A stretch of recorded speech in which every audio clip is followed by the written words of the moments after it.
ಗುಟ್ಕಾ ಉಗಿಯಲು ಬಸ್ನ ಕಿಟಕಿ ಆಚೆ ತಲೆ ಹಾಕಿದವನ ರುಂಡ ಕಟ್.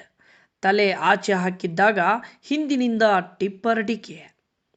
ಚಲಿಸುವ ಬಸ್ನ ಕಿಟಕಿಯಿಂದ ಹೊರಗೆ ತಲೆ ಹಾಕಿದ್ದ ವಿದ್ಯಾರ್ಥಿಯೊಬ್ಬನಿಗೆ ಹಿಂಬದಿಯಿಂದ ಬಂದ ಟಿಪ್ಪರ್ ಲಾರಿ ಡಿಕ್ಕಿಯಾಗಿ ಆತನ ರುಂಡವೇ ಕಟ್ಟಾಗಿ ಬಿದ್ದಿದೆ. ಸ್ಥಳದಲ್ಲೇ ಆತ ಪ್ರಾಣ ಕಳೆದುಕೊಂಡಿರೋ ಘಟನೆ ಹುಬ್ಬಳ್ಳಿ ಲಕ್ಷ್ಮೇಶ್ವರ ಮುಖ್ಯ ರಸ್ತೆಯ ಕೊಪ್ಪದ ಕೆರೆಯ ಬಳಿ ಬುಧವಾರ ಸಂಜೆ ನಡೆದಿದೆ.